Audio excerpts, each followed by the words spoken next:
Partai perseorangan itu maksudnya apa Pak? Partai perseorangan. Kan Bapak sempat waktu itu juga menjawab partai perseorangan. Ada ide partai politik gaya baru mungkin dari Nantilah Jokowi itu? baru dimatangkan. Jadi kita masih bisa menunggu ya Pak? Baru dimatangkan. Ya keinginan kita ada sebuah partai politik yang super TBK. Super TBK. Artinya? Ya dimiliki oleh seluruh anggota. Kalau yang Ini kayaknya Pak Jokowi mau bikin partai baru Saya nih. nggak ingin Bakal ada bicara gebrakan mengenai nih. itu. Karena super TBK kan berarti terbuka. Semua orang berhak untuk merasa atau paling tidak punya kepemilikan terhadap partai politik. Itu partai politik yang ideal menurut Bapak? Idealnya seperti itu. Partai politik yang ideal memang seperti itu. Kedepan saya kira seperti itu. Kepemimpinan Pak Presiden Prabowo ini sangat baik. Dan juga kemarin juga tercermin di kinerja approval rating di 80,9. Artinya dukungan masyarakat sangat baik. Dukungan parlemen juga dari DPR juga sangat besar. Saya kira beliau pemimpin kita saat ini sangat baik. Kalau angka dari Bapak berapa untuk 3 bulan pertama pemerintahan Pak Prabowo? Kalau survei kan sekitar 80%. Sangat baik. Tidak perlu angka, tapi sangat baik. Saya kira kita lihat dari kebijakan baik yang berkaitan dengan makan bergizi gratis, itu bagus, diterima rakyat. Saya melihat ini di tingkat rakyat, penerimaan di tingkat rakyat sangat bagus. Kemudian penghapusan hutang UMKM, itu juga sangat bagus. Kemudian kebijakan-kebijakan yang lainnya saya kira diterima masyarakat sangat baik sehingga approval ratingnya di 80,9. Bapak sering memberi masukan ke Pak Prabowo? Enggak.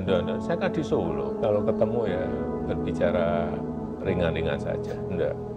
Bapak menghindar disebut cawe-cawe atau karena memang Bapak merasa? Enggak, tidak baiklah saya kira apa nanti dikatakan intervensi atau dikatakan cawe-cawe. Saya kira dia pemimpin kita saat ini yang sangat baik. Saya lihat Jokowi diwawancara oleh Bentar. Jadi jika ada orang yang mengatakan bahwa Pak Jokowi dengan Pak Prabowo ada perpecahan, ya kita semua bisa lihat ya, tidak ada yang kayak gitu guys. Mereka tuh selalu akur ya. Bahkan Pak Prabowo juga sering mengunjungi ke rumahnya ya. Jadi ya apa? Itu cuma kata-kata orang yang iri mungkin, yang nggak suka mungkin. Nah kalian bisa nilai sendirilah. mata Najwa. Ada nggak yang perhatikan? Kaki Jokowi tremor sepanjang. Anda perhatikan? Tidak nyaman. Duduknya juga begini. Akhirnya mungkin Najwa berpikir, udahlah jangan diteruskan. Makin lama Duduk aja salah loh. Psikologi kegugupan itu namanya delirium. Delirium itu bagian dari mania yang tidak selesai. Dikit-dikit disalahin ya Pak Jokowi. Bahkan duduk pun disalahin loh. Karena kelihatannya Pak Jokowi juga mengalami keadaan yang sama. Kegelisahan psikologi yang sama.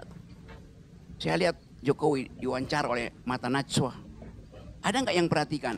Kaki Jokowi tremor sepanjang. Anda perhatikan? Tidak nyaman. Duduknya juga begini. Akhirnya mungkin Najwa berpikir, udahlah jangan diteruskan. Makin lama dia makin gugup. Di dalam psikologi kegugupan itu namanya delirium. Delirium itu bagian dari mania yang tidak selesai. Jadi itu yang terjadi.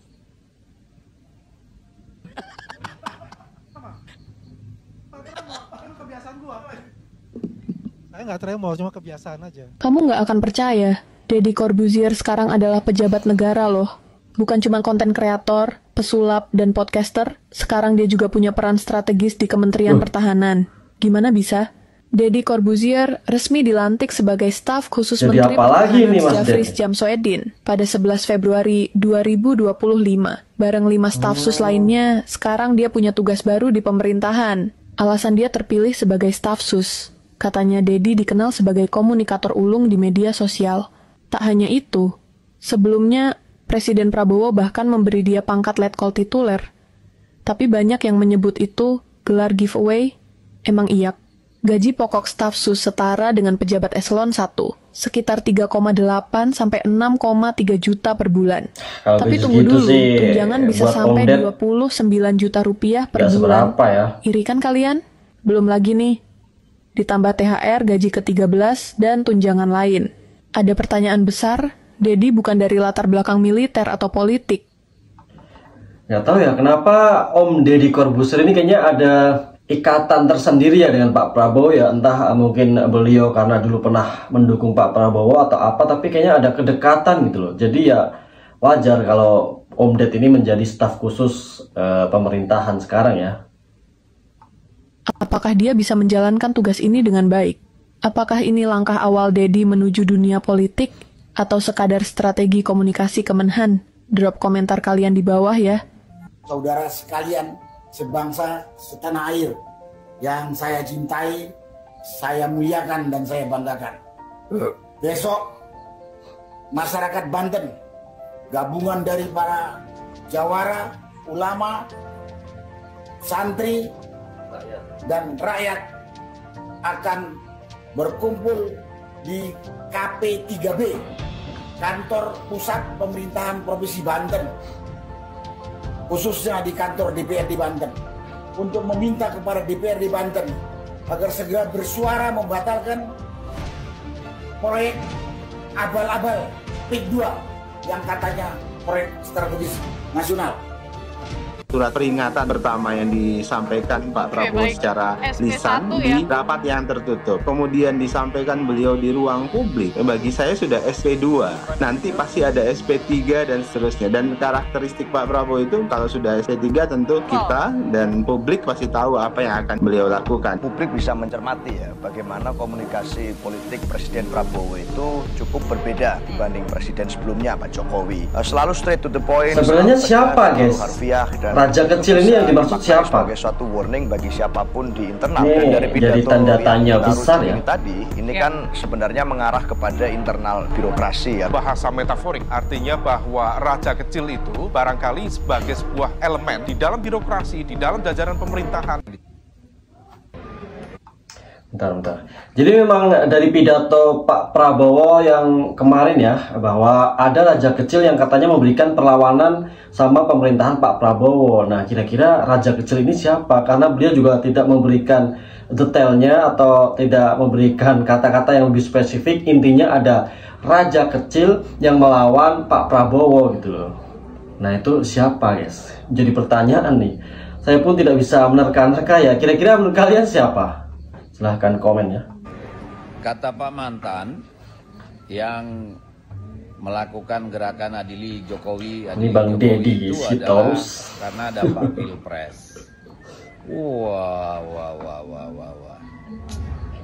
Berarti nggak nyimak tuh apa saja yang dituntut oleh kelompok-kelompok itu.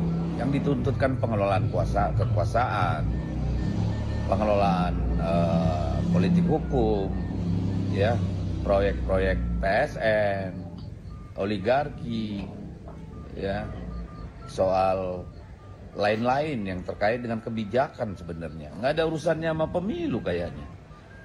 Dan kayaknya itu bukan kelompok-kelompok partai politik tuh atau kontestan pemilu kemarin.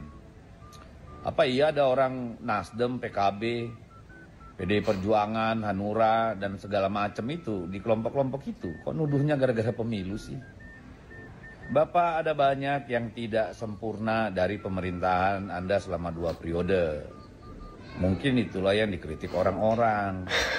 Jadi menyederhanakan itu menjadi... Nggak, selama 2 periode kan yang berkuasa juga PDI. Terima saja sebagai kritik. Anda adalah kader PDI gitu loh. Tidak ada tindak lanjut dari aparat penegak hukum. Kadang-kadang aneh ya. Saja ngapain mesti direspon, apalagi dikait-kaitkan ke partai politik.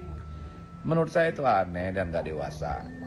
Ya, silakan dilihat, kan Bapak punya intelijen, tahulah siapa yang ada di belakang itu, kelompok mana, ya toh? Apa iya terkait dengan Pilpres? Menurut saya sih enggak.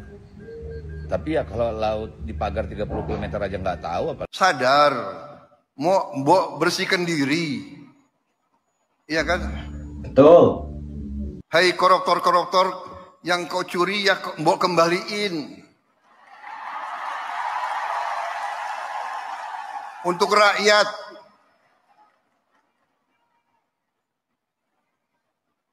Kalau malu-malu nanti kita cari cara yang gak malu.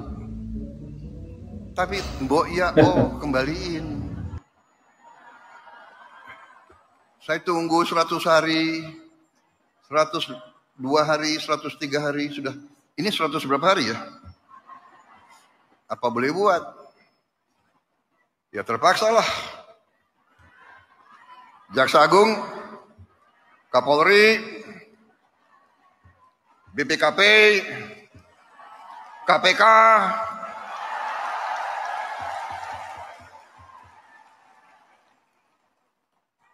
silakan. Dablek itu. Monyet-monyet, maling-maling itu dablek. Monyet-monyet katanya. Dablek.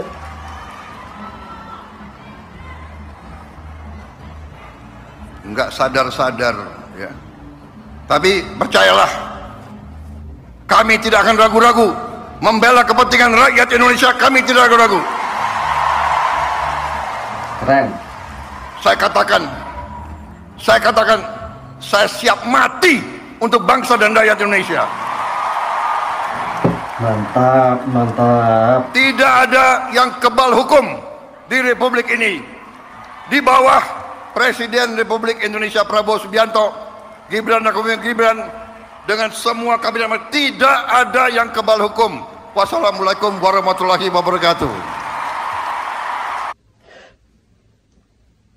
Jadi memang Pak Prabowo ini ya kalau berpidato memang kayak orang yang sangat berwibawa ya dan penuh dengan tekanan ya. Kayaknya kalau memberikan perintah atau peringatan ini sudah membuat para orang-orang koruptor khususnya ya sudah mulai panas dingin tuh. Karena omongannya ini kayak mungkin penuh dengan tekanan gitu ya bagi orang yang bersalah. Kalau kita ya kita setuju-setuju aja guys ya kalau memang Pak Prabowo harus tegas terhadap orang-orang yang korupsi walaupun itu adalah jajaran dari pejabat-pejabat pemerintahannya ya, tapi harus tetap ditangkap.